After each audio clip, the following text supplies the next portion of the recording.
today. My name is Marco Casagrande from Finland, presenting here together with Menno Cramer. We will talk about biourbanism and biourban acupuncture, and especially related to Kharkiv, Ukraine, which is under war conditions at the moment. So, somehow to introduce you to these themes, I will run through some some works representing the same themes. So this is in Finland called Landscape. It's based on local knowledge or abandoning of local knowledge. Three barn houses abandoned by the farmers because people are deserting the countryside and forgetting the local knowledges developed during hundreds or thousands of years, going to the cities of the south. So we build legs for these houses so that they can also walk after the farmers to the cities. Very simple construction, and everything is for free. The field is abandoned, the houses are abandoned, then you need some tree trunks. And then to get a little bit attention for this sort of humble architecture, we set up a noticement in a local newspaper saying that there is free vodka and sausage.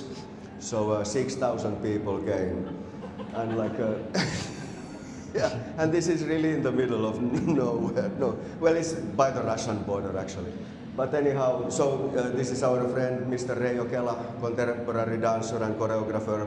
So he was doing the vodka and the sausage trick, and then we burned the whole thing. So all this little village of barn houses were burned.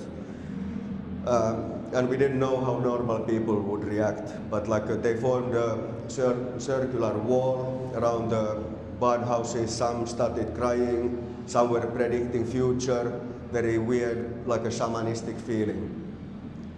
And we thought that this is architectural wise our, let's say, business harakiri, that nobody, of course would not ask us to build their house. But it went differently. So these photos start to jump from inside Finland and then to other countries, and we received this architectural reviews, emerging architecture award, and so forth. But yeah, so what is the keywords maybe coming from this is local knowledge, and this is something that we've been working from this work onwards, always sticking to real people and see what's the site-specific knowledges that we can apply. And then performative architecture or some kind of crossover architecture, thinking that architecture alone is not enough.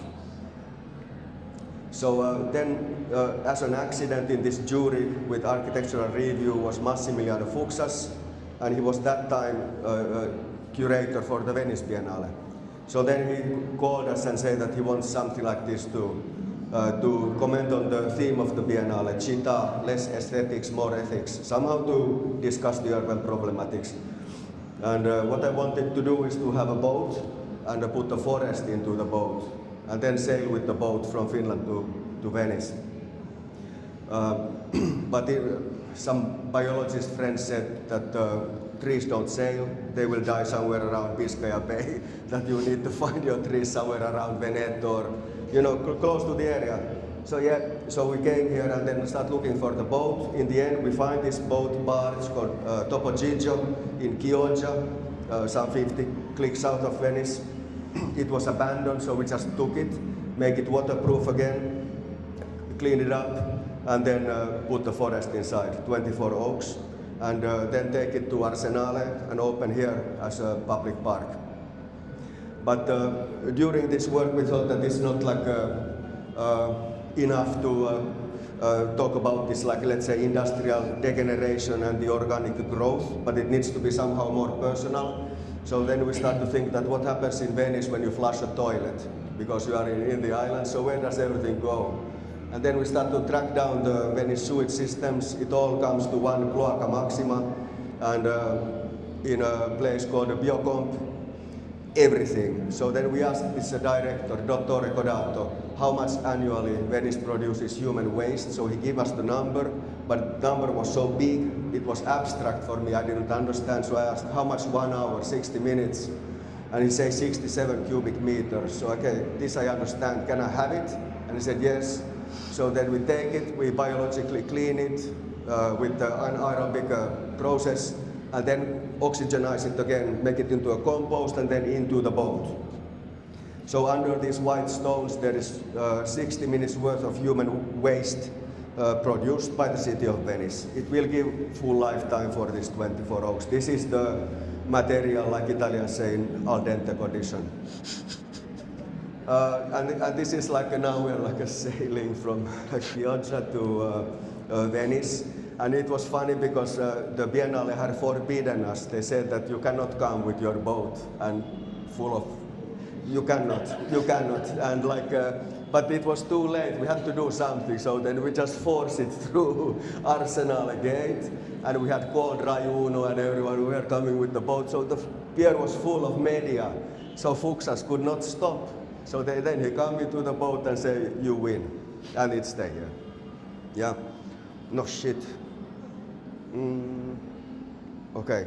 So this is somehow the urban metabolisms or like, material circulations in the city that became interesting through this work. And also to see architecture as environmental art. Like if you think that architecture is the art of reality, and then there is no other reality than nature.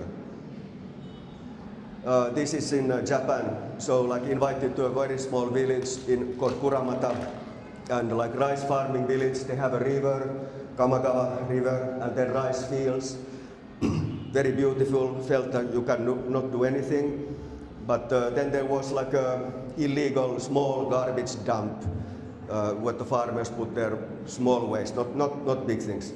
But anyhow, super beautiful, and these terraced farms, but the last terrace is actually us, and it's made of steel, 1 inch thick steel from Kawasaki, recycled leftover from the shipping industry.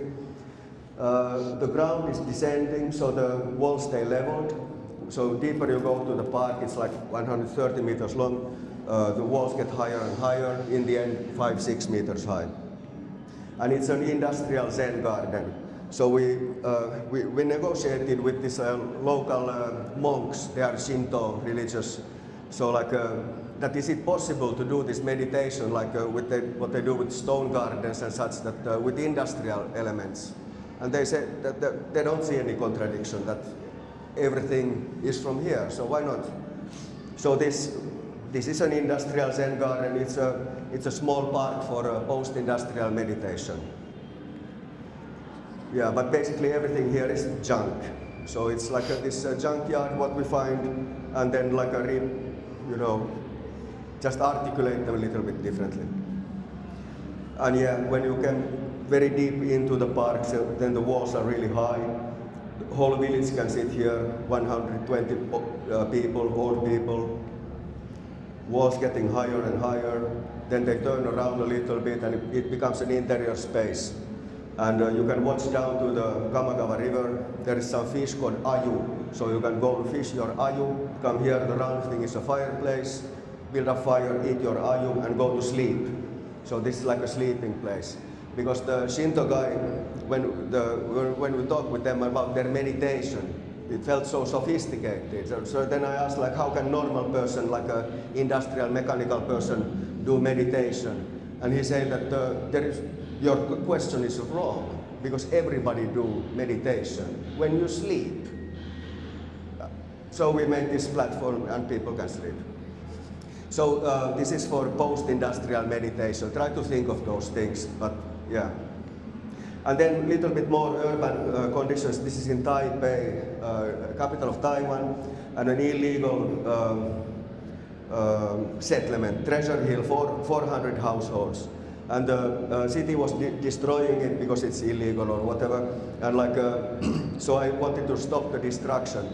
I found out that this illegal settlement is ecologically much more sustainable actually than the surrounding city. Here they were recycling all their organic waste, using it for fertilizing the farms. They were stealing electricity and water from the city, but not too much. Like, pipes are leaking anyhow.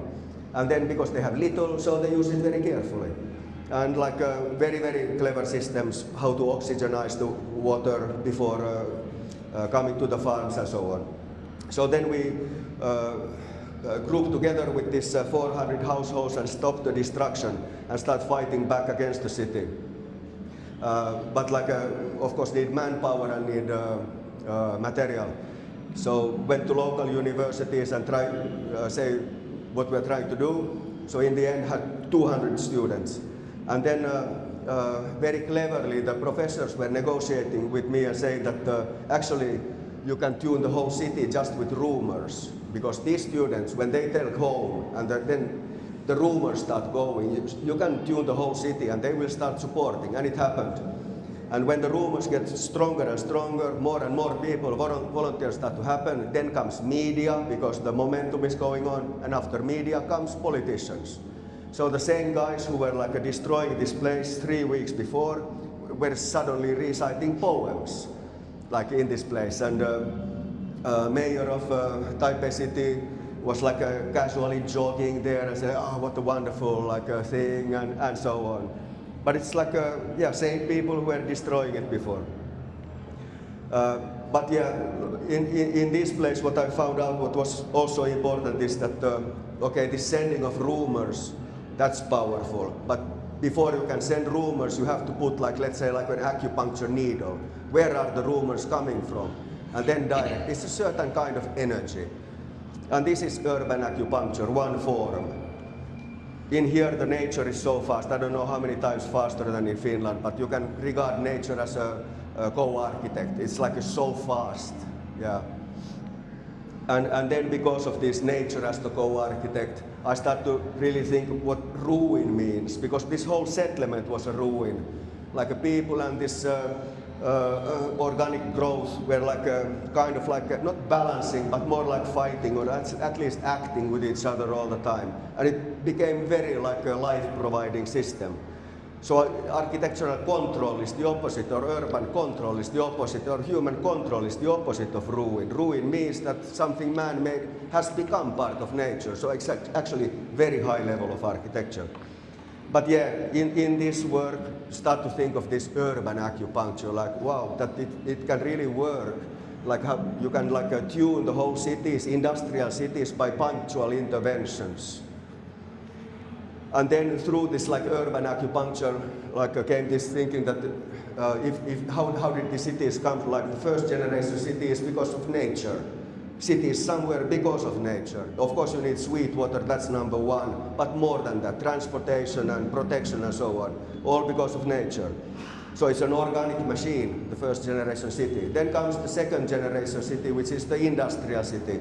Industrialism has somehow claimed independence from nature. That's the source of all pollution and prostitution. So like, but what is the third generation city? You know, if the industrial city is now the problem, what is the third generation city? How can the industrial city learn to become part of nature? How can it become an organic machine? Industrialism is very young, so we have time. But yeah, third generation city came from this place. This is matriarchal. So many of these like urban farms, collective gardens, illegal settlements which are tied to nature, they are matriarchal. City is a very stupid patriarchal system, especially industrial cities like pubertanic patriarchal. So like these are like, when we are talking with local knowledge, it's always some kind of anarchist grandmother who is running the show. And here is Mrs. Chen. So this is Mrs. Chen is like, kind of like adopted me, and like there's translators and so on, but she's like running the show, can run through generations, and memory is long, so nobody can say no. So I hook up with grannies a lot. Yeah, that's my power, superpower. And like this is Mrs. Chen, so we interview her and like get a lot of knowledge from Taipei City, which is not on the papers. And then we start looking for more of these local knowledge professors. Can be fisherman, can be even taxi driver, whatever. And to get like real data of the human city.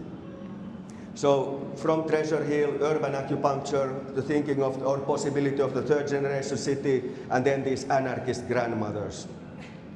And then to take this further, we set up our own like a research center in the middle of Taipei called Ruin Academy. So we occupy a building which was 5 floors high.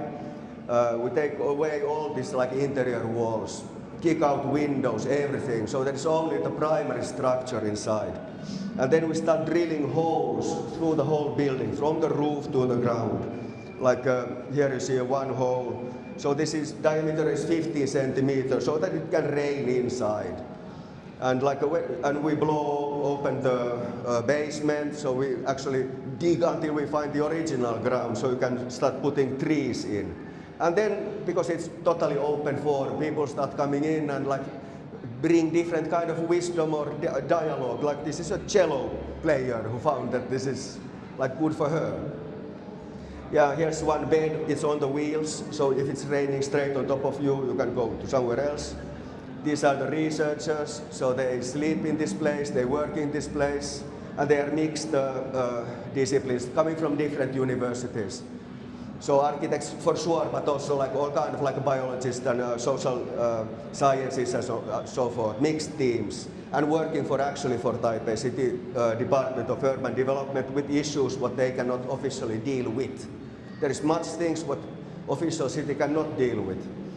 Model to show to the neighbors so that they understand what we can do. You cannot go with architectural drawings, it's too arrogant, but model they can understand and communicate. Then they say yes, so we can continue. This is like the real thing, some caveman style. And then we have a sauna on the top floor, like a public sauna, so also the neighbors come in. So this is like a real information center. Best sauna in the Pacific. And yeah, this is a funny thing. It's an urban bonsai growing on the wall of the Ruin Academy. I've been following this since 2010, and it's not been growing an inch. So we count the leaves all the time and stay the same. So it knows exactly how much like topsoil is coming with the wind and with the rains, how is the typhoon and so on. If I grow bigger, I will be washed away or blown away. So stay like this, existence maximum. But it would not be here without architecture or without humans, so there is some hope. Also this one around the corner, so this is 5 floors high, same species, and the roots are not touching ground, they go into the building. So we start to track down where does the roots go with the engineer. He reported back that there is 2 sets of roots. One goes to the sewage system and one goes to the concrete slabs of the building. So it's using the building as a primary structure, and it's using the human incoming water and outcoming wastewater as the energy source, 100%. So also this one would not be here without architecture, would not be here without people. So this is kind of like a 3rd generation condition. Of course, nature works in this way, all the scales. There is only one rule for nature looking at the city. It just wants it to become part of nature. So we are just building the city and cleaning it up all the time. And we are like a kind of like not cooperating. This is an urban acupuncture point. This is what the anarchist grandmothers are doing. So there's an idle spot in Taipei, and like 3 banks have been fighting for it for decades. It's too expensive, they cannot take over, so the grannies attack. And they turn it into a collective garden. Nothing is happening, so we garden. And it's been there for a long time. You have containers full of kids coming from the schools, they do homework, then they carry water for the grannies, and this local knowledge is like transpassing, powerful. The pink building is Taipei World Trade Center. Yeah. So this is all the illegal farms or community gardens or like all kind of like a human unofficially done activities in Taipei. And this is a real map of urban acupuncture. So through these punctual interventions, the normal people are all the time tuning the city towards the organic. So this kind of urban ecological restoration is totally ongoing all the time, but it's not official. Taipei City, 7 million people, and this is the official solution how to live together with nature. So you have 12 meters high reinforced concrete wall, on the other side is industrial guy, on the other side is water. Absolutely no connection. Some images of another Ruin Academy. This is in South Taiwan. So there was an abandoned Japanese sugar factory, big one. You come in with a train. But it was abandoned, so we negotiate with the Taiwanese people and with the Polynesian Aboriginals. Amish tribe. So like, how can we turn this into an organic machine? How can this become a jungle? And a jungle in this way that many of the species you can eat. That it's like a life-providing system, but also food-providing system. So these aboriginals, they come from the mountains, they know the jungle very good. Chinese, of course, are masters of farming, so there's an aboriginal guy. So then they say like what kind of species and how much water, how much light they need, and like, who gets along together and so on. There is no maintenance for this jungle. Of course, we have to rip open the roof and let insects in, and after insects comes rats and then snakes and so on, but it's needed. We reverse the water system from the roof, so we actually take it in and put it into these old tanks, and then with gravity it goes to the jungle. So it needs no maintenance, it's just growing there. These are the people. So some of the topics that we've been so far checking with these ruin academies, so illegal architecture, urban acupuncture, river urbanism, urban nomad, organic machine, and parasite urbanism. And these are not our like architectural theories or like this is what the grannies say. So we are just listening to these grandmothers and taxi drivers and fishermen or who not. And like these kind of things are coming up. Okay, a little bit what local knowledge can do. So this is insect architecture. It's in Shenzhen. So we talk with this like migrating workers coming from Guangxi. Like what can you really build instead of these like skyscrapers? Because everyone is migrating worker, come from countryside. Of course they have local knowledge. So these guys say that we can do anything out with bamboo. So then we sketch together with them on the site. Like, can you do this, and how big, how wide, how high, and so on, and then build.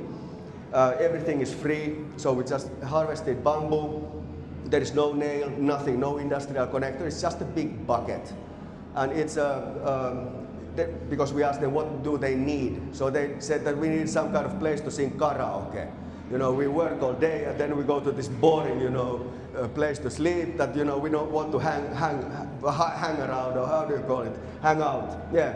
So this kind of weak architecture became their like stronghold of playing guitar and like singing karaoke and so on. It's an unofficial social club for migrating workers.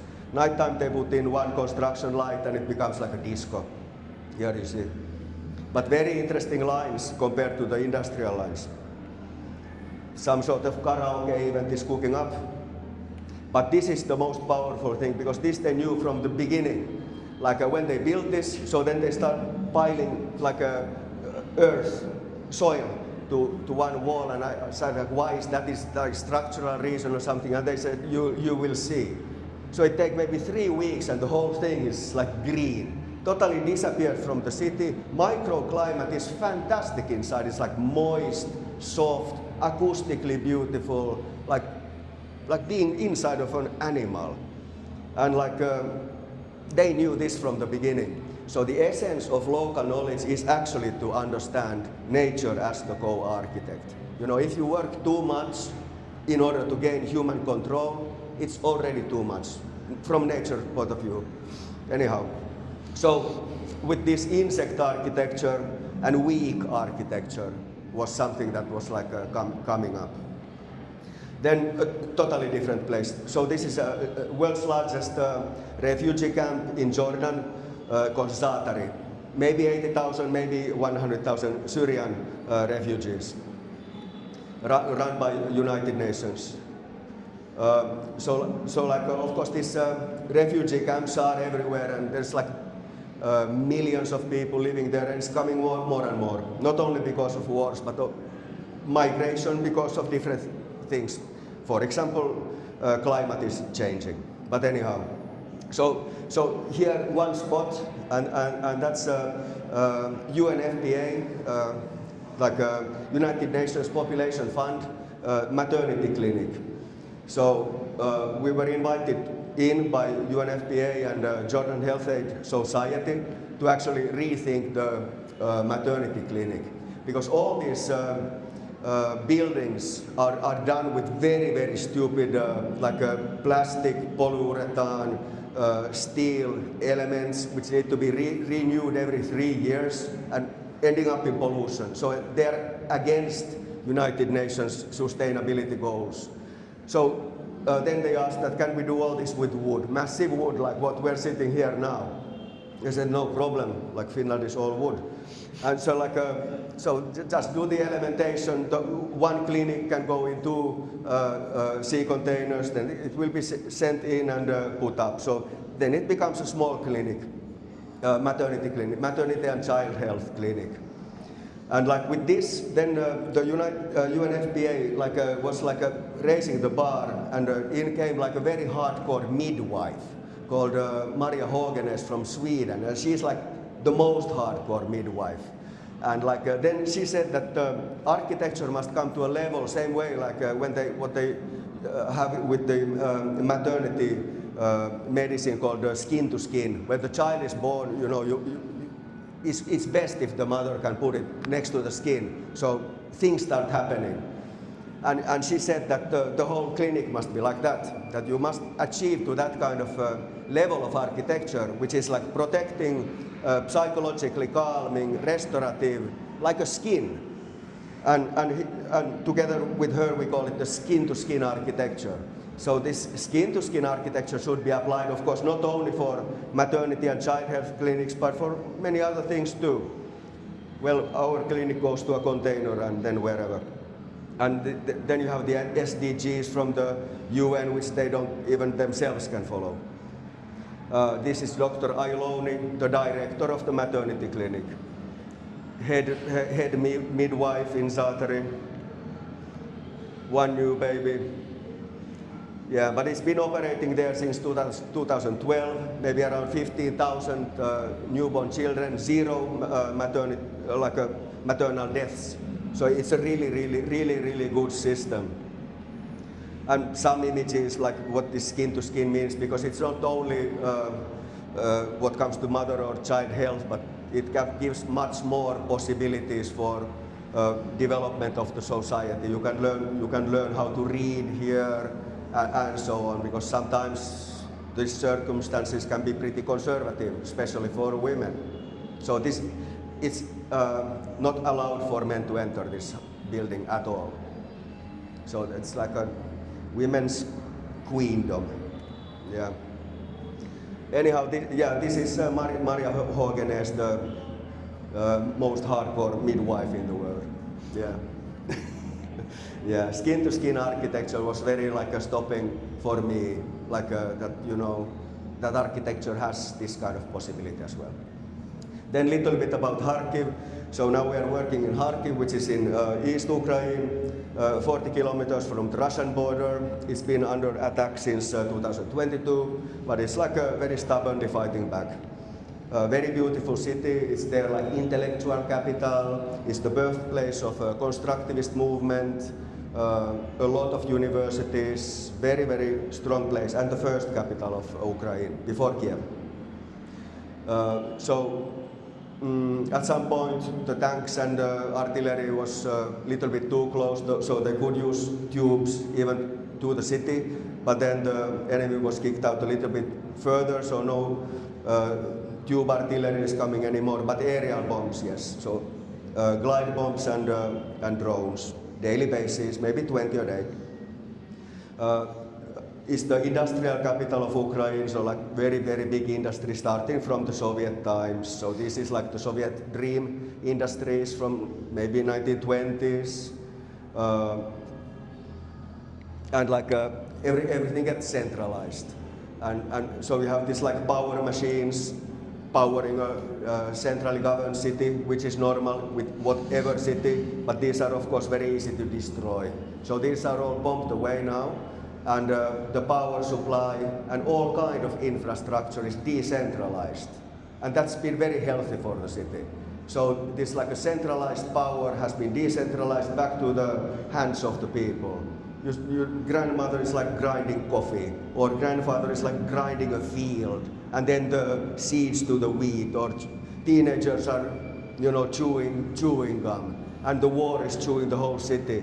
But anyhow, like it's like decentralized, and that has made the resilience for the city. So all these industrial dreams, they are gone now. That's how it looks now. Same goes for this like a huge like a Soviet apartment blocks. This is Saltivka, home for 400,000 people, like a huge Soviet thing. And this is constructivism from 1920s. It's the birthplace of that.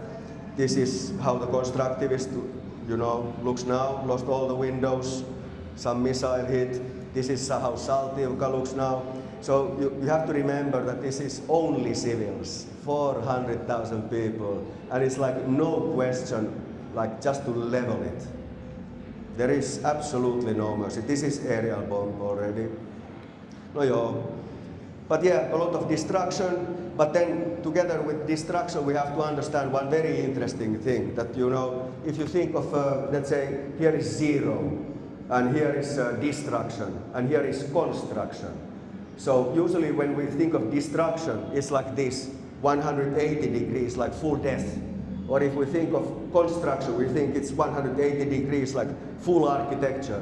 But it's not so. If it's just a little bit on the destruction side, it's just slow death, and it's not constructive. But if it's, again, a little bit on the other side, it's slow construction, and it's like, anyhow, life. So here too, even if this is like destroyed, it's not so that it's been abandoned. People are living there and doing their farms and like trying to figure out how to bring 20 liters of water to the grandmother in the 16th floor because no electricity, the elevators are not running and so on. But this is how it looks like.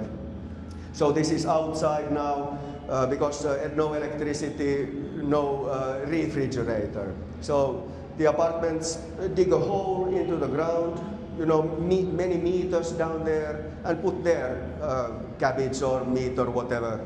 And it's like a refrigerator. It's like a city of those. And this is the water, because like the pipes are not coming up, the pumps are not running, no electricity. So then you go where the water is starting and carry it. It's slower but possible. And then even some put a business if you want to have with your water bubbles or even cola, so that's possible. So even some comfort.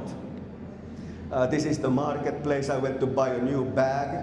I managed to buy a bag. Nobody told me before that the whole marketplace had been burned. So it's totally burned, but still somebody sent me the bag. Kind of urban acupuncture, but on the negative side. Urban acupuncture, little bit on the negative side. This is our university, O.M. Beketov National University of Urban Economy, a very good architecture school. The top 2 floors have been blown out. Church. Yeah, of course there's a lot of like restrictions for people to walk around the city are coming more and more because of war. Some student there thinking how to make new systems for the war invalids actually to use the city. And then they have these kind of heat maps, like where is most possible to die. And it's like it's based on the artillery or like rockets or whatever. So you get online these and like where is good or where is not good. Metro system, which has been helped Kharkiv a lot. You have a full metro system, so all the kids go to school in the metro stations. And when it's bad bombing, so then people sleep in there. So like in that sense, they're very safe. Schools, Christmas in the metro station. And then other underground schools, because the oblast around the Kharkiv, they don't have metro stations, so then they must dig into ground. So all the schools are now slowly being dug underground. And then reality changes, and then the meaning of architecture changes completely. There is not much choices, and you have to be very careful how to keep it psychologically together. So they have their like working rooms there, they can sleep there, they have water filtering systems, they have spare food, this is where they eat, they go to showers, sanitation, can be there longer periods if needed. And these are like 3 floors underground. The bottom is, I don't know, 9 meters underground, and then the top can take a full hit of a ballistic missile. So here is the ventilation system. If there is no electricity, so the children take those and start rowing. So then the air start moving. Well, but they can survive there. And food. Still that time, much of the food came from America, United States. This is Buffett Foundation. A lot. A new one is coming up. Kids. Because like if the kids cannot get together, you know, above the ground, they cannot get together. They will get bombed. It's like 300 kids in a school. But if they don't get together, they will lose the whole generation. Children must see each other. So this is now the only solution. Put them underground, but at least they can be together, which is good. Yeah. Children things. No, the Ruin Academy in Kharkiv is also like trying to think like what are the possibilities of, let's say, biological reconstruction of this destroyed industrial city. It's useless to build it back to the Stalinist or Soviet style, so a big new step can happen now. And that's what our Ruin Academy is thinking. So constructivist biology being coined for that because they have this legacy of constructivism, but constructivism was related to industrialism. But like we are related now to biology, and we try to think what the constructivist biology would mean. And because of this tragedy in Kharkiv, we can think of those things. So this construction and destruction may be the key words here. Okay, now I will give over to Menno.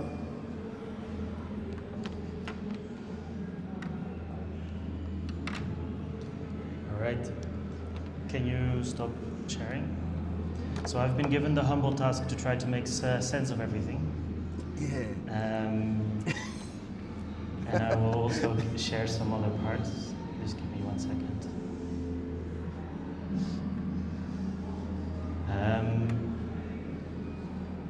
So first of all,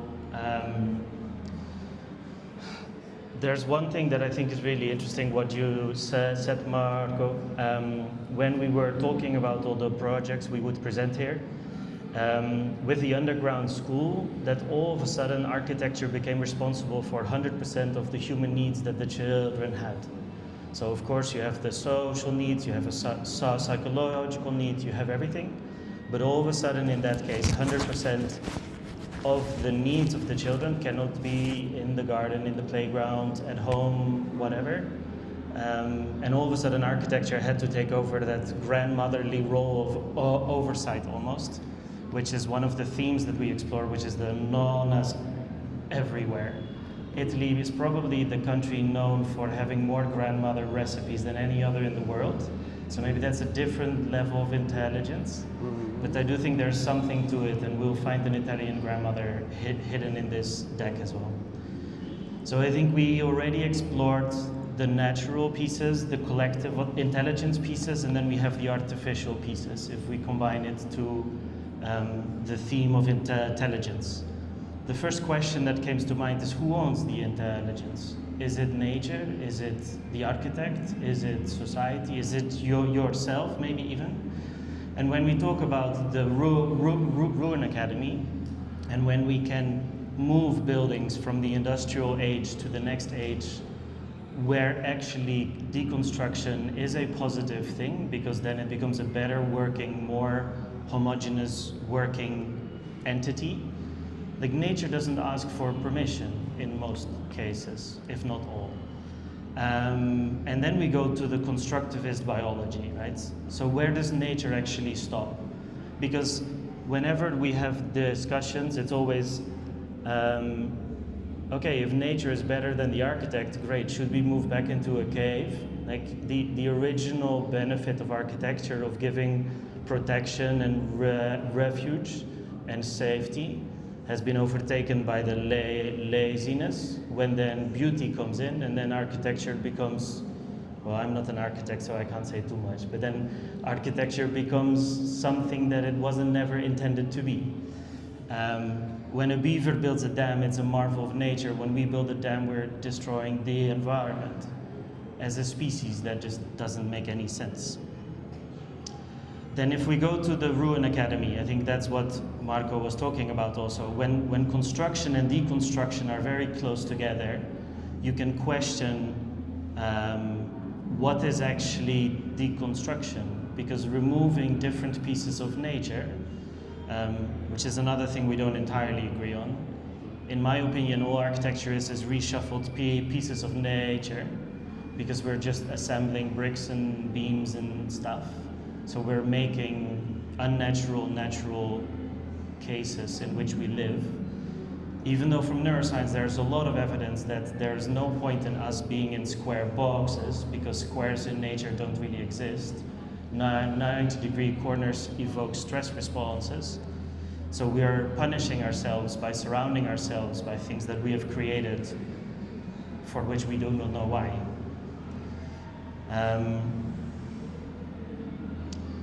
Then with the story of Ukraine, I think it's important to understand that there's now the opportunity, however extreme that may sound, they need to find a solution. The laziness is not an option anymore, which is also what Marco was saying earlier. If we go to the urban acupuncture, there is intended urban acupuncture and there's unintended urban acupuncture, or applied with an acupuncturist you weren't paying for. There are many other examples related with biourbanism. Maybe we can talk a bit about Artena. You want to? In Artena, which is where we first met 12 years ago, 15 years ago, the city is a natural organism and it wraps around the mountain. And it's a little town that functions really well. There are nonas everywhere. There's this kind of layer of security everywhere. And there are these green spots in the city, which are the hubs where people come together, and they have become squares. But they're actually the bombs from the British, right?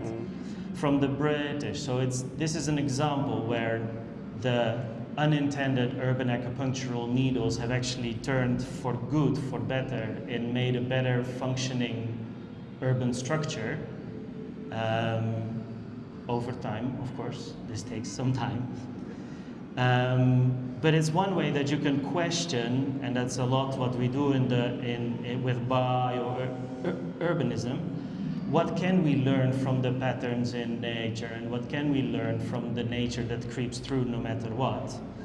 And all of that somehow relates to a code. The code I will come to soon. You are what you eat, I think, applies the same to architecture. Our places impact us and they become who we are. The experiences you mold yourself through eventually will make you where you've been. The rumors in Treasure Hill, and the nonas are everywhere. This was the view from our beautiful hotel in Venice, because we're hiding here in these ancient boxes. But the nonas are everywhere, and they own somehow this intelligence as well. And the rumors, they can make or break the city. And Chen is everywhere, and this might very well be Maria, or a version thereof. On the skin to skin, there's also something that the brain doesn't perceive the skin as the end of the body. So a violinist, the bow they hold in their fingers, according to their brain, is an extension of their body and has become a part of who they are. Behind us we have the monks carpeting away. Their chisel and their hammers will be an extension of their hands, and according to their brain, their skin is actually the surface of the hammer rather than the surface of their palm, which makes you question with the materiality of architecture, if actually architecture could be our skin, because we are connected through our body and our mind with the spaces where we're in. That's just an extra layer, I think, to the skin-to-skin piece that we should think about how we act and interact with what's around us. Am I still good to go, or did I say something stupid? No. I'm good to go. Then there are two more pieces I would really want to explain. I think in the field where I am in, which is more the neuroarchitecture and the biourbanism corner rather than the architecture corner per se, there's a lot of biophilia going around, and I think I have a love-hate relationship, which is very funny, pun intended, with the philia. But you cannot put a tree in a building and claim it's healthy. So there's a lot of greenwashing going on with nature. And I think because on the neuroarchitecture side, it's really much more hardcore, deeply rooted in the code that lies under how we act and interact. One project we did with Arc Shelter, it's a cancer recovery center in Belgium. And we tried to build a space that wouldn't feel medical, that wouldn't feel clinical. So we used wood everywhere, we used a lot of white, we used soft spaces in order to have people connect to the space and unwind and be calmer and more at ease when they have to speak with a doctor. And all of a sudden, this is kind of a skin-to-skin architecture. If you understand how the patients that are going through chemo, how their body and mind is differently absorbing stimuli around them, and you can tone down the full space, the light, the color, the sound, the smell, and make end-to-end journeys from the beginning of the door to the end when they see the doctor.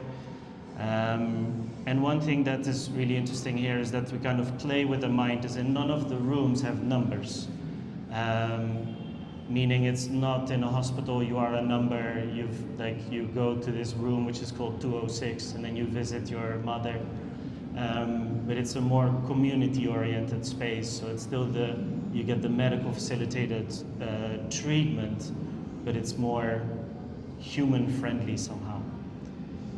Then if we explore a little bit further on the artificial side, there is no neutral space. I think people always say that you can design good spaces and bad spaces, and maybe that's the construction and deconstruction lever that is never on zero, as in there is no space that doesn't impact you.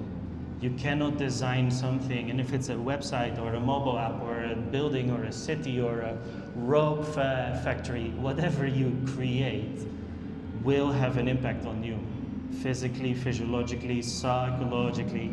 And you can measure that. Heart rate goes up, pupil dilation goes up, whatever. It can be anything.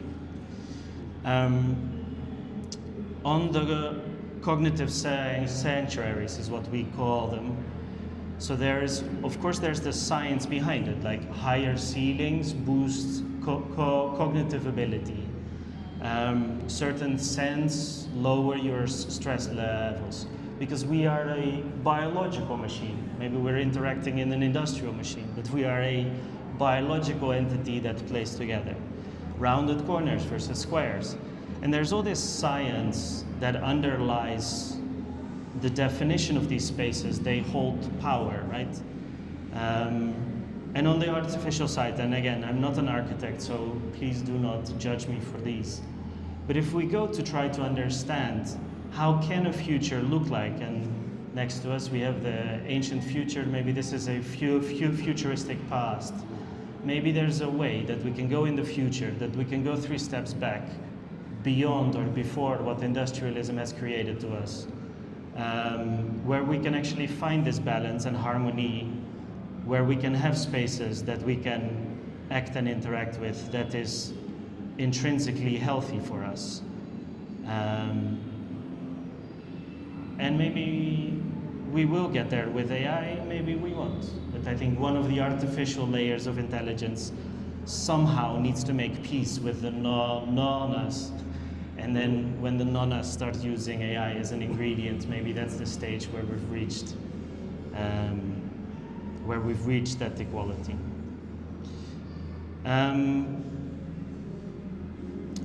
There's one last thing that's maybe good to bring up, Marco, the old people everywhere. So I think on the code,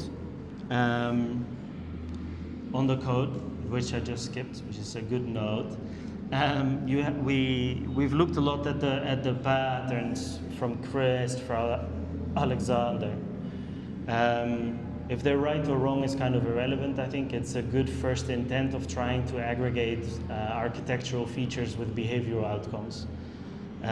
This is a project in Finland. Did you want to say something about it?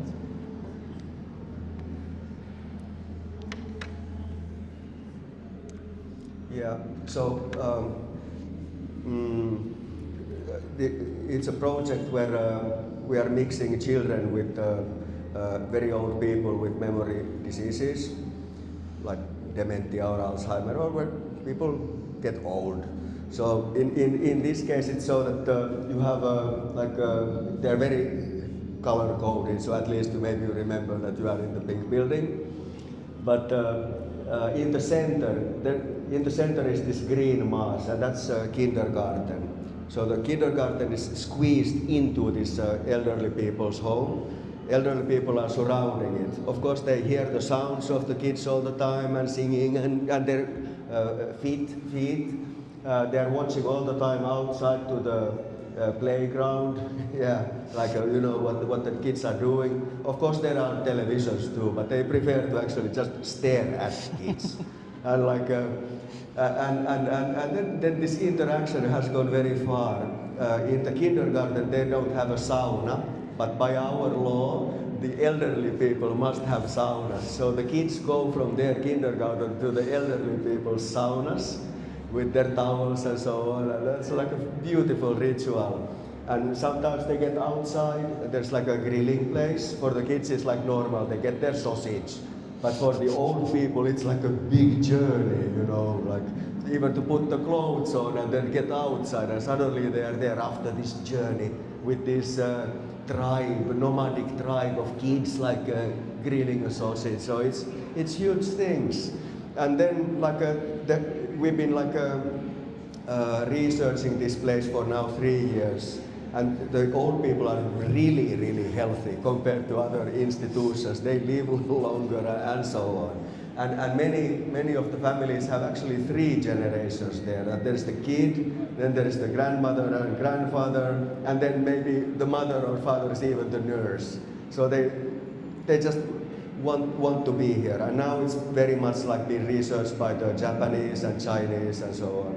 But for the kids, it's totally normal. You know, like, and for the old people, it's of course totally normal to have the kids. Everybody is wearing diapers and sort of like same looking clothes and like keep rocking. Thank you. Everyone is wearing diapers. I think that will be the quote of the day. So then just let's wrap it up with our conclusion where we want to get to. So in this code that we're working on, we're trying to aggregate all of this. So we're trying to bring anything from the landscape or the 60-minute man, from the environmental art approach, all the way to the Ruin Academy approach of exploring construction and deconstruction in the post-industrial world into this code. And this code is then, as I said before, you have these human layers, right? So nature, nurture, culture. I'm not going to go through all of them because it's not a science class. But then you have these modulating factors.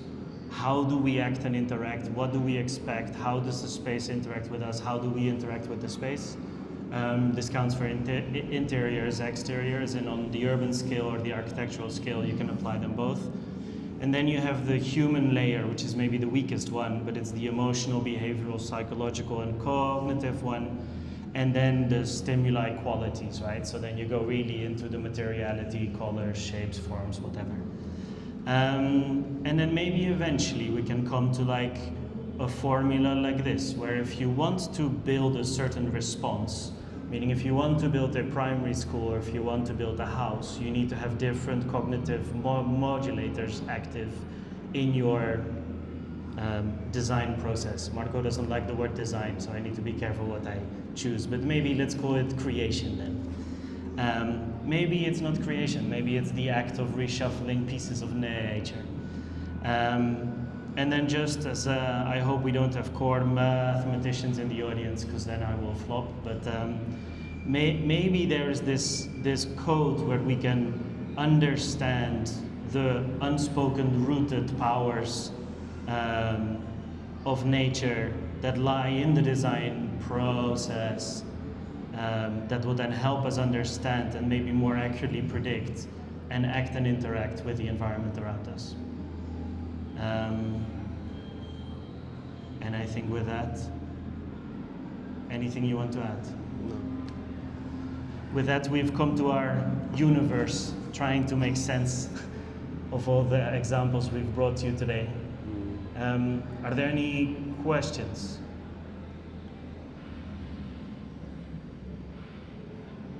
Yes. Yeah.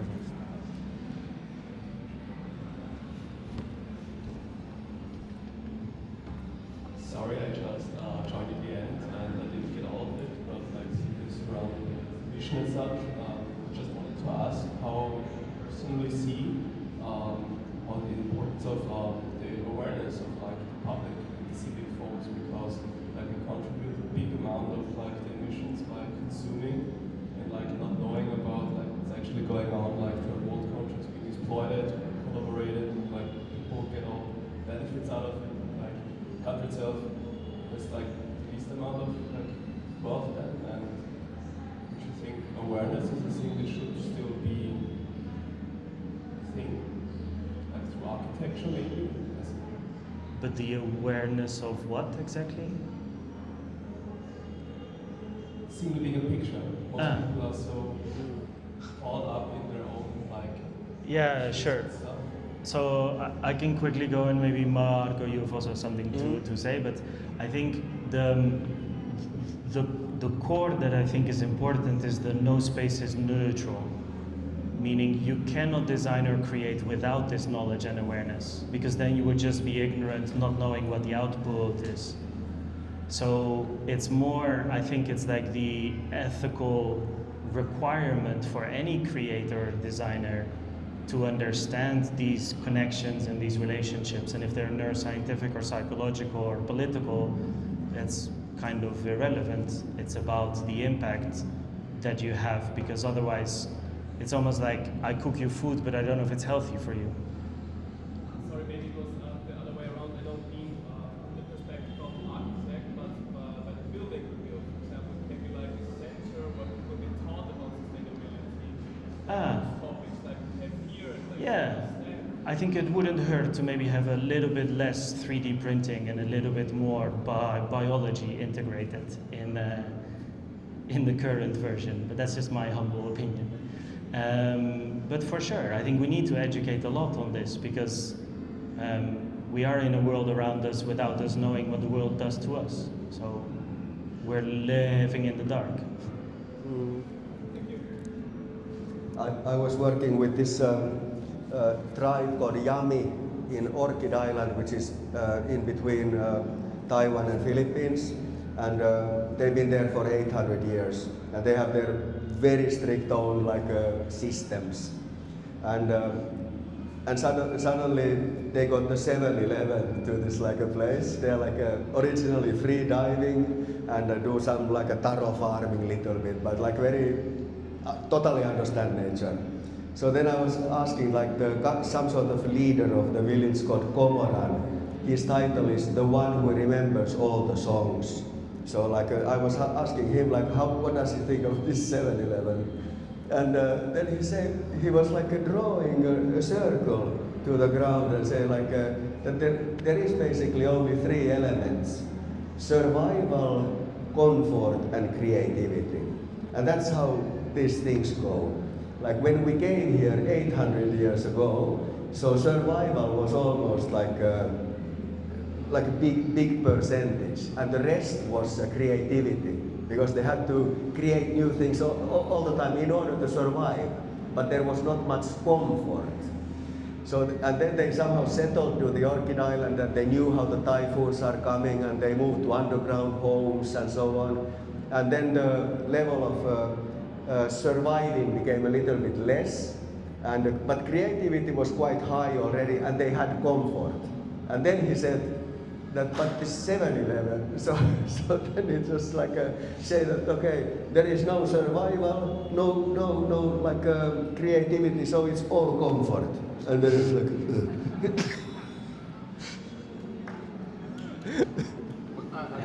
There's a mic, sorry. Got here late, I was just wondering, would the best place to start something like that be elementary, because you have the nature, the nurture, to allow children to move forward with what's going on in the future? For sure, I think the earlier the better. I would even say start at the maternity ward with the skin to skin example, right? Like start as early as possible, especially because the brain you can wire how you want from birth. I mean, up until 12 it's a free card, up until 25 it's easy to change. After 25 the ability for neuroplasticity reduces. That's why we smoke and drink, so we help the brain a bit to destroy connections we don't need. But it's like that is one way of I don't know, reprinting the future is education, right? I think maybe that's not the right way to think about it, but for sure.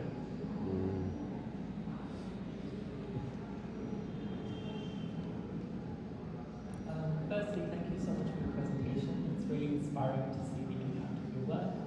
I'm especially interested in the emergency response work that you spoke about in maternal newborn care.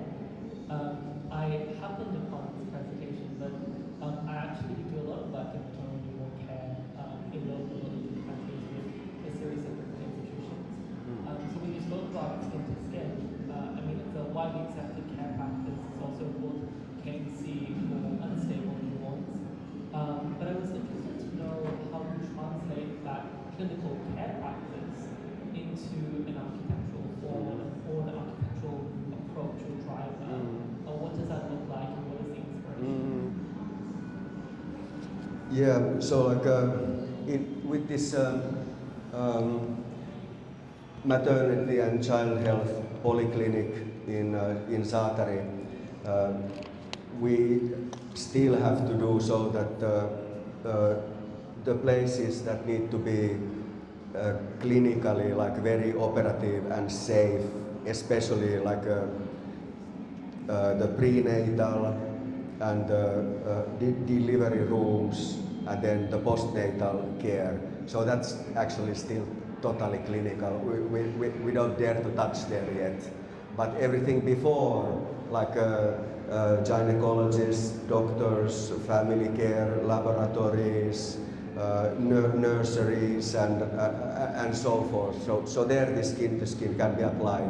And especially there is like a very big central space which is used for gatherings and learning the women to read and so on. So it's more like a community center. So there it can be fully applied. But in the most hardcore clinical spaces, we don't dare to touch yet.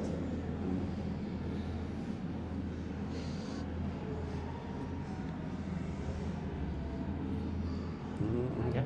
I have a question. So this is a sort of maybe too mechanical question. Such a beautiful presentation and conversation, hearing you both think and present this really special being here. But the mechanical part of the question is really about the conditions that you find when you're doing these interventions or these acupunctures in terms of the toxicity of the existing spaces, and you're working in places that have been polluted by time or war or materials. I'm wondering, and what you're talking about is intervening and growing from that, but I'm wondering if you have to do detoxifying, what your approach is to, if it's not safe for people or even other materials to be layered on top of what's there, how you have to approach that. Well, yeah, this toxic materials and especially related with war is like something that we don't talk much, but you know, each one of those bombs are like very unhealthy chemical mixes, and they've been shot now tens of millions in farms and in residential areas. And then when it comes to missiles or glide bombs, so then this like let's say, depleted uranium or other like very, very harmful combinations. So it must be so that they are kind of like everywhere, yes. And like this like a removal of the unexploded bombs, that of course is getting done so that they can continue farming. But like I'm not so sure anybody is really focusing yet on this, like what is happening with rivers, for example, when a whole like power plant is washed into the river, so it cannot be totally healthy. And like yeah, so we have one case that we are trying now outside of Kharkiv to clean up, make a urban like an ecological restoration for a river, and that's where we are now, like getting into this. But in residential areas which have been bombed, so it's more or less like the buildings would have a very strong concrete core which is cast on the site, and then it's like concrete elements on the facades. Grenade hits, so the elements drop down, pressure comes in, burns the apartment, maybe the apartment above, elevators, electricity is gone, but the core stays there. So then, in that kind of case, we are more or less just cleaning it up and like start building again. So this like deeper ecological issue is not yet there.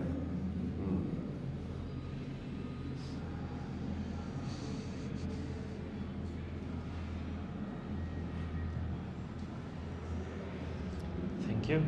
Thank you.